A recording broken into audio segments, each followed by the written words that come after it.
Hello my beautiful hammerheads and welcome to another Black Library review. I'm sorry I had to do it because of Henry Cavill, but it's Valdor, Birth of the Imperium.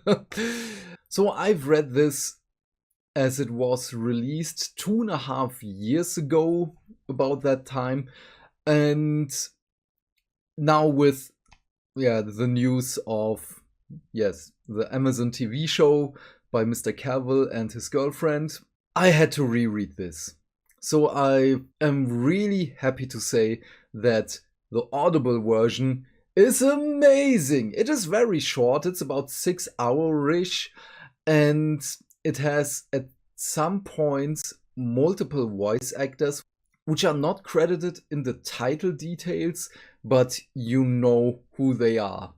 So the story begins with the awakening of Valdor and the first conversation he has with the man himself, the man on the throne. And it is pretty obvious that, well, he is made to, follow the Emperor, and he probably hasn't a choice in all of his doings, that loyalty is basically bred into his genes, that he's only following the Emperor. But still, every time Valdor is on screen, basically, he steals the show, and he's not that much in the book. The book follows one of the High Lords who's suspicious of the Emperor and sees the Custodes. Well, she says that they're just another military faction and, oh yeah, they're just there. Just ignore them. And this is so good because when Custodes were first introduced in the Horus Heresy series, the authors did not know how strong they wanted to make them. So the first Custodes was just gunned down by 4 Astartes and sacrificed to the Dark Gods. I can't remember which book it was. I believe it was the first Heretic. And this is basically this. This High Lord and her 2 accomplices, they don't know what the Custodes are, and they don't know how strong and how capable they are. And this is beautiful. This plays right after, let me call it, the culling of the Thunder Warriors. It's a few months after that, and, well, the High Lord, she just says, okay, this is strange. The Thunder Warriors are, well, we sent them out, but they never came back. What happened to them? So she interviews Valdor because she's a High Lord, and he just said, okay, you can interview me, even with a recorder and stuff. And this was, yes, I forgot. The Awakening of Valdor is also with 2 narrators. So yeah, all the interview scenes are also with 2 narrators. Awesome. I love this. And so she questions him on what happened there, where are the Thunder Warriors, are there new generals, and so we get glimpses of, okay, information just leaked out, like codex leaks in reality. Someone knows that there are going to be 20 Primarchs and Legions. But we get to know that, of course, the Thunder Warriors are also made of gene splicing and so on. They also have a Primarch. And who is the one who gets to kill him? It's Valdor. And before someone says anything, this isn't a real spoiler, because we know the Thunder Warriors are dead. Not all of them, because some of them still roam around somehow because of warp shenanigans or Trezin's labyrinth. But yeah, the Thunder Warriors are dead. This is not a secret. So yeah, we're following the story of the High Lord and her 2 friends, and all of them try to uncover the mysteries. they come from a war-torn society. This is right, as I've said, after the unification wars. The warlords are basically all gone, and no one knows that the Emperor, well, wants to start a crusade out into the stars. And everyone thinks, oh, he has everything. What is wrong? And everything is so well written. This is, again, one of the prime examples why Chris Wraight is such an intelligent writer. And this all ties into the Siege of Terra novels, because first of all we get to see the building of the Lion's Gate and so on, how the fundament for the palace is set. We get glimpses into the makings of the Space Marine legions. Armor Astarte is there. We get to see, well, not firsthand on how the Primarchs were scattered, but that Valdor and Armor Astarte believe that all of their doings were a failure, and what happened to all the data and everything.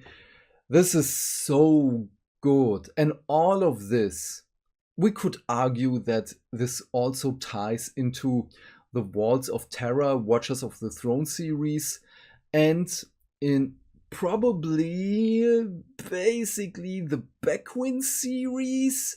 This is a little bit far-fetched, I know.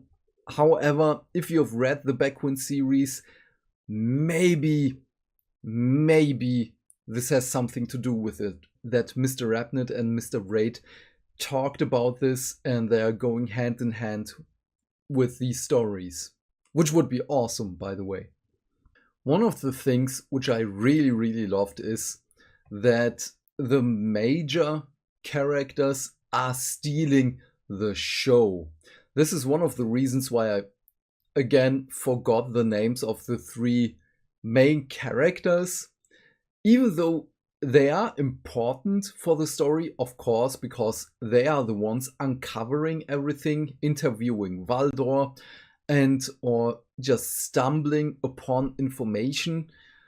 And by extension, of course, we stumble upon these informations as well. And as I've said, the real main characters are just stealing the show.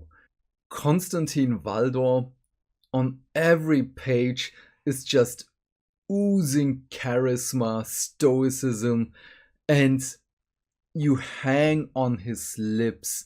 You just want to know what he says. And everything he says is calculated. Then we have Armor Astarte, which also throws in some truth bombs, not only for, well, the 40k series, but also a little bit for reality as well. We have Malkador talking about the Emperor, that he's impatient, that he just sees the goals and not, well, the trajectory on how they reach it. And why the Emperor, even though he knows more about gene splicing and everything else, has this team of, well, biologists, because he can't be anywhere at any given time. And of course, the Webway project is mentioned. This is only when you know the Webway project that you know when it was mentioned. And somehow one of, for me, the funniest things in which Malkador says, this is going to be one of the safest places in the universe. Yeah. Thanks, Magnus. So the fight scenes are luckily not as many, as everything else is just so good. However, the fight scenes in this one are also so good, because this isn't a large book. This is a novella, basically. So there isn't really much time for all the glimpses we get for the future of 40k, so in the timeline, which we know, or some teases for truths which we can just speculate about. Mr. Wraith just used the time and the pacing in a very excellent way. As I've said, another prime example why Mr. Wraight is just such a good and intelligent writer. And we should not forget how the Thunder Warriors are dethroned and everything that goes on in the background, which I won't spoil because this would ruin everything if you haven't read this book already, which is a mistake, by the way. This is probably the same mistake like I haven't read the Gaunt's Ghost series as of yet, which I will do someday. I will, I promise. So, but what are your thoughts on Valdor, Birth of the Imperium? Please leave your thoughts and questions in the comment section down below. I am keen to know what you have to say. And while you're down there, do all the YouTube stuff, because hitting buttons is fun. If you want to support the channel and you don't know what to say, just write Valdor or Henry Cavill in the comments. Have a great day, my friend. Stay fantastic. Stay hydrated. And I will see you in the next video. Bye!